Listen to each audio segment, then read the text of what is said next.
Boa noite, moçada. Tudo bem? Hoje, então, a gente vai dar continuidade à nossa matéria, que é fisiologia humana. Eu vou começar hoje o sistema endócrino, né? Lembrando que o sistema endócrino, juntamente com o sistema nervoso, eles controlam o funcionamento do organismo. E nessa aula, eu vou abordar só a hipófise, ok? Aí, nas próximas aulas, a gente continua com as demais glândulas endócrinas, ok?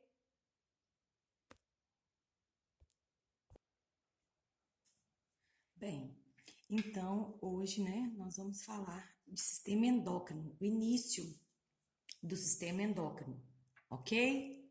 Bem, nós sabemos então que o sistema endócrino ele é formado pelas glândulas endócrinas e tem como principal função controlar os demais sistemas juntamente com o sistema nervoso. Eu não sei se vocês me lembram, se vocês se lembram, quando eu falava que não existe sistema que é mais importante que o outro, né? A gente sabe que os sistemas trabalham de forma integrada, né? Que um depende do outro, e o sistema nervoso e o sistema endócrino vão controlar os demais sistemas. E a principal diferença entre eles é que o sistema nervoso, através então dos impulsos nervosos, tem ação extremamente rápida, né? Questão de milésimos de segundo. O sistema endócrino, até a glândula endócrina secretar o hormônio, esse hormônio atingir a corrente sanguínea atingir o órgão, ou a célula, ou o tecido-alvo, vai demorar ou algumas horas ou até alguns dias, certo? Então, a diferença entre o sistema nervoso e o sistema endócrino está na velocidade de ação. Quais são as principais glândulas endócrinas do nosso organismo? O baço, o timo, a hipófise, né, também chamada de pituitária ou glândula mestra, a tireoide, as paratireoides, o pâncreas, as suprarrenais, também chamada de adrenais ou adrenais, testículos e ovários. Bem, então vamos bem devagarzinho. Aqui está a localização. Esse esquema é muito importante, né? A hipófise, a tireoide no pescoço com as paratireoides, o timo, as suprarrenais, adrenais, né? Logo acima dos rins, o pâncreas, que ficou sem o nome aqui, o pâncreas, e as glândulas sexuais, que nos homens são os testículos e nas mulheres são os ovários, ok? O tema da nossa aula de hoje, então, vai ser sobre a hipófise. Primeira coisa, o que é um hormônio? Os hormônios, então, são substâncias químicas específicas de ação sistêmica, produzidas por células especializadas, são lançados na circulação, produzem efeitos do tipo indução ou inibição em um órgão específico do corpo. Esses hormônios, então, eles são substâncias químicas que geralmente agem longe do local de produção deles, que a gente chama de célula-alvo ou órgão-alvo. Os hormônios podem ter natureza, então, polipeptídica, no caso, por exemplo, da insulina, pode ter constituição lipídica, né? No caso, por exemplo, se a gente fosse falar dos hormônios esteroides, o estrógeno e a progesterona, né? Em mulheres e homens, certo? Eles têm várias constituições. Os órgãos que têm a sua função controlada ou regulada pelos hormônios são denominados órgãos-alvo. Bem, existem 3 tipos de glândulas. Nós sabemos então que as glândulas, elas pertencem ao tecido epitelial glandular. Então as glândulas são originadas a partir do tecido epitelial. Existem 3 tipos de glândulas: glândulas exócrinas, glândulas endócrinas e glândulas anfícrinas ou mistas. As glândulas exócrinas, elas liberam seu produto de secreção fora da corrente sanguínea. As glândulas endócrinas liberam seu produto de secreção, que é chamado de hormônio, né? Dentro da corrente sanguínea. Não é o que a gente está estudando hoje, começando a estudar sistema endócrino. E as glândulas anfícrinas ou mistas, né? O prefixo anfi significa misto, duplo, dual, né? Anfíbio não é um animal de transição entre o ambiente aquático e o ambiente terrestre. As glândulas anfícrinas são aquelas que possuem uma porção endócrina, ou seja, que libera o hormônio, né, dentro da corrente sanguínea, e uma porção exócrina. Exemplo de glândula exócrina, a gente tem as glândulas lacrimais, as glândulas sebáceas, as glândulas sudoríparas, as glândulas mamárias, glândulas endócrinas, né? Do sistema endócrino, a gente vai ter então a hipófise, tireoide, paratireoides, suprarrenais. E as glândulas anfícrinas ou mistas são três: pâncreas, testículos e ovários. Olha que interessante isso aqui. Pâncreas, a porção endócrina do pâncreas vai liberar dois hormônios, que é a insulina e o glucagon. E a porção exócrina do pâncreas não vai liberar o suco pancreático no duodeno? Testículo, outra glândula anfícrina ou mista. Os testículos, a porção endócrina dos testículos vai produzir o hormônio testosterona. E a porção exócrina não vai liberar os espermatozoides, então? Ovários. A porção endócrina dos ovários libera dois hormônios, que vai ser quem? O estrógeno, né? Também chamado de estrogênio ou estradiol, e a progesterona. A porção exócrina dos ovários, então, não vai liberar os óvulos na ovulação, matéria, então, das nossas próximas aulas. Outra diferença legal aqui é que está mostrando, então, que todas as glândulas, elas são originadas, né, a partir do tecido epitelial, de uma proliferação celular, mas eu tenho duas diferenças aqui, então, que são interessantes. Olha só, as glândulas exócrinas, elas têm um ducto secretor, porque não libera o produto de secreção fora da corrente sanguínea. Já a glândula endócrina, olha só, ela vai estar sempre ligada a um capilar sanguíneo, porque ela não libera o produto de secreção dela dentro da corrente sanguínea, no capilar sanguíneo. Então, glândula exócrina tem ducto secretor, ó, e glândulas endócrinas não têm. Geralmente, então, elas estão localizadas próximo a um capilar sanguíneo. Tá tranquilo? Bem, a gente sabe que o hipotálamo, então, ele está localizado no cérebro, né, acima da hipófise. O hipotálamo exerce controle sobre a hipófise por meio de conexões neurais e substâncias semelhantes a hormônios, chamados de fatores desencadeadores ou fatores de liberação, que atuam sobre a adenohipófise, estimulando e inibindo suas secreções. Produz hormônios que a gente vai ver que são armazenados e secretados pela neurohipófise, que a gente vai ver então que é o ADH e a ocitocina, ok? Então, o hipotálamo, duas funções importantes, então. Ele produz, então, esses hormônios desencadeadores que vão controlar a adenohipófise e produz dois hormônios que são secretados pela neurohipófise. Aí, eu mostrei aqui para vocês, certo? A hipófise, que ela é dividida, então, né, em duas porções, que é a adenohipófise, né, e a neurohipófise, certo? Olha só, a parte anterior e a parte posterior, ok?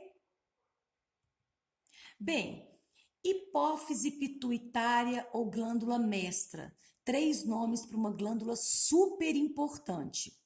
Essa hipófise, então, é uma glândula localizada na célula túrcica.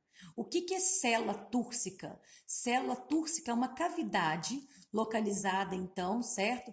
Na base do crânio, aonde vai estar localizada a hipófise. A hipófise tem o tamanho aproximado de um grão de ervilha, certo? Também chamada de glândula mestra. Isso cai muito. Por que a hipófise é chamada de glândula mestra? Porque ela produz hormônios tróficos. O que são os hormônios tróficos? São os hormônios que controlam a secreção de outras glândulas.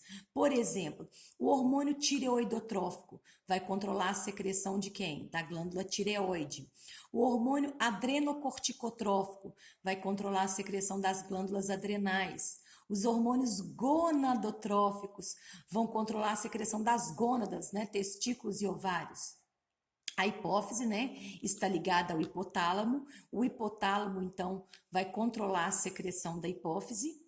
E ela está subdividida em duas porções, como eu havia falado. A adenohipófise, que é a hipófise anterior, e a neurohipófise, que é a hipófise posterior, ok? Aí eu mostrei aqui para vocês, né? Mostrando então aqui o hipotálamo, a hipófise aqui, ó, certo? Mostrando então a hipófise ampliada, né?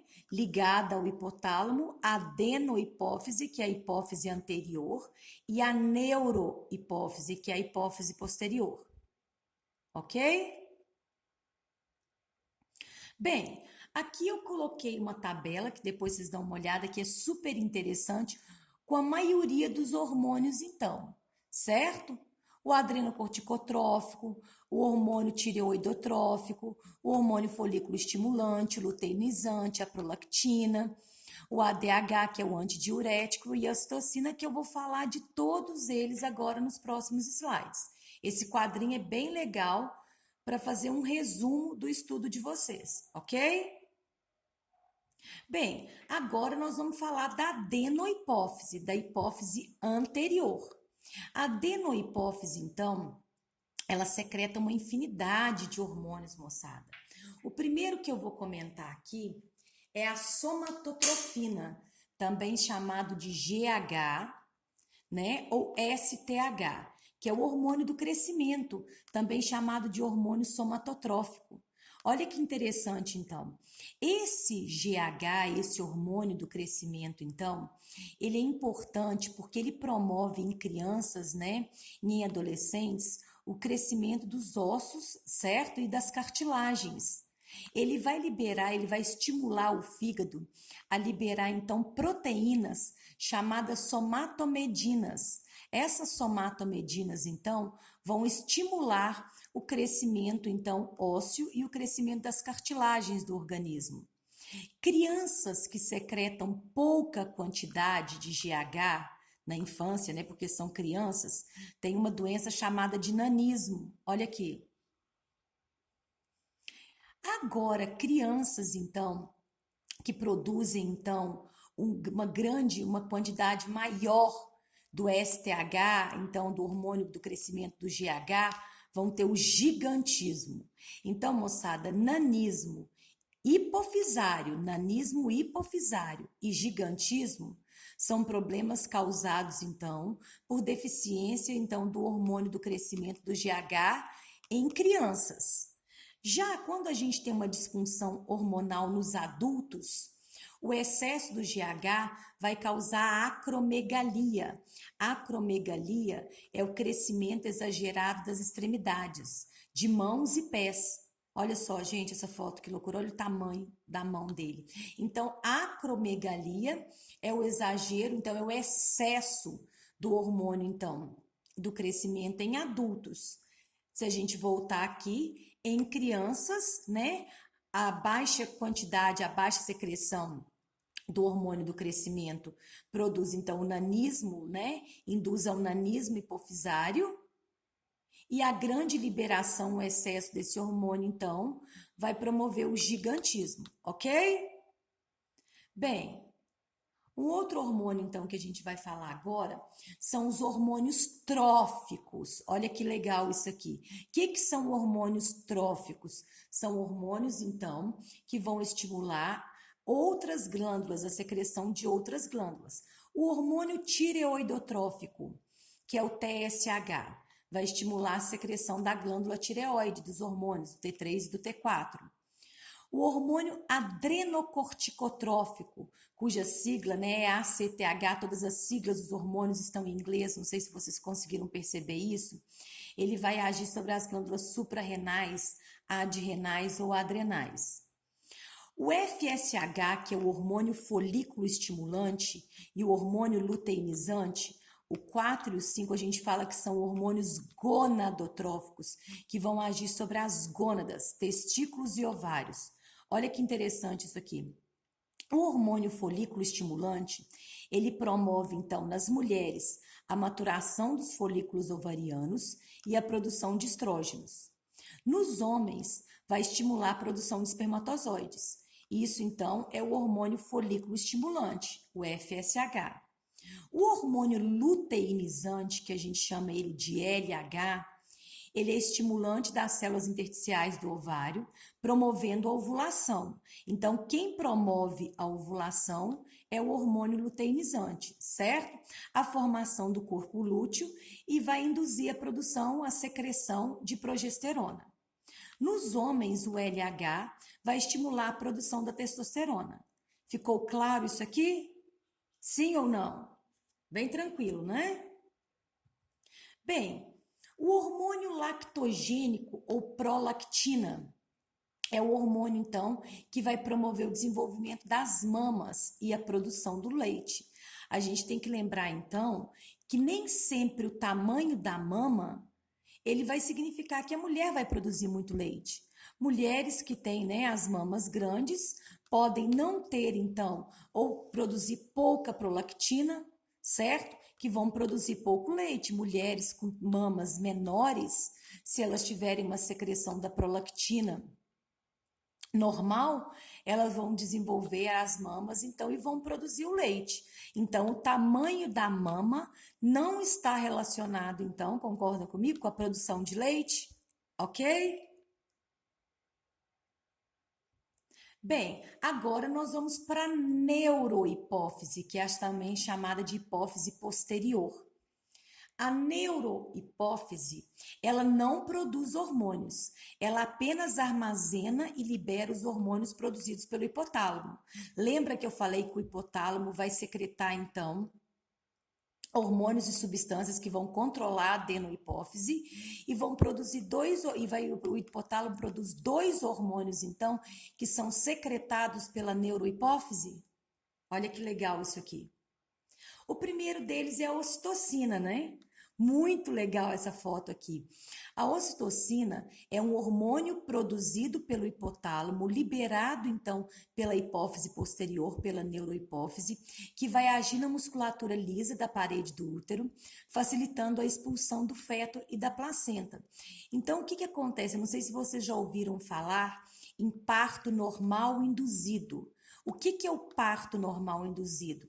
A mulher só consegue, então, né, ter parto normal e expulsar, então, o bebê quando ela tem essa ocitocina. Se é injetado ocitocina na corrente sanguínea dela, vai facilitar a expulsão do bebê, que a gente chama de parto normal induzido. A ocitocina é muito comum também na pecuária, para facilitar o parto, por exemplo, de éguas, o parto de vacas, ok? A ocitocina também atua nas glândulas mamárias, promovendo a ejeção do leite. Atua também durante o orgasmo. Dizem que durante o orgasmo masculino e feminino são liberados taxas de ocitocina na corrente sanguínea. Então, ocitocina, eu tenho que lembrar de quê, então? Contração da parede do útero, ejeção do leite e também é um hormônio liberado durante o orgasmo sexual, tanto masculino quanto feminino, ok? Bem, para a gente terminar então, a gente vai ter o ADH, que é o hormônio antidiurético, também chamado de ADH, né, que a sigla está em inglês, ou vasopressina. Esse hormônio, então, é produzido pelo hipotálamo e secretado pela neurohipófise. Ele vai atuar sobre os rins, aumentando a retenção de água pelo corpo e a concentração de íons e, consequentemente, elevando a pressão arterial. Aí eu coloquei aqui para vocês uma disfunção hormonal que a gente tem do ADH. Quando esse ADH é secretado em pequenas quantidades, a pessoa vai ter então uma patologia, né, uma doença chamada então de diabetes insípidos. Essa diabetes insípidos, a pessoa então vai ter muita sede, ela vai beber muita água porque ela vai perder muita água na urina. Ela vai urinar muito e a urina dela vai estar muito diluída, ok? Tem que tomar cuidado, muitas das vezes é consequência, por exemplo, de algum traumatismo, de algum acidente. Pessoas que têm diabetes insípidos, né, que é crônica, ela tem que fazer uma terapia hormonal, porque senão o risco dela desidratar, porque ela está perdendo muita água, né? A urina dela está muito diluída, então ela vai ter um grande problema com a desidratação. Aí, para a gente terminar essa aulinha de hoje, eu só queria comentar com vocês que diabetes insípidos é diferente da diabetes que eu tenho, diabetes mellitus. Estão lembrados? A diabetes mellitus vem de mel. Diabetes mellitus é um problema em qual glândula? Não é um problema no pâncreas que não produz insulina? Certo? Que a gente vai estudar nas próximas aulas. A diabetes insípidos ou insípida em português é um problema na secreção do ADH, do hormônio antidiurético, também chamado de ADH ou vasopressina. Ok? Tá tranquilo então, moçada? Na próxima aula eu vou falando das glândulas, das demais glândulas então. Tá bom? Um beijo!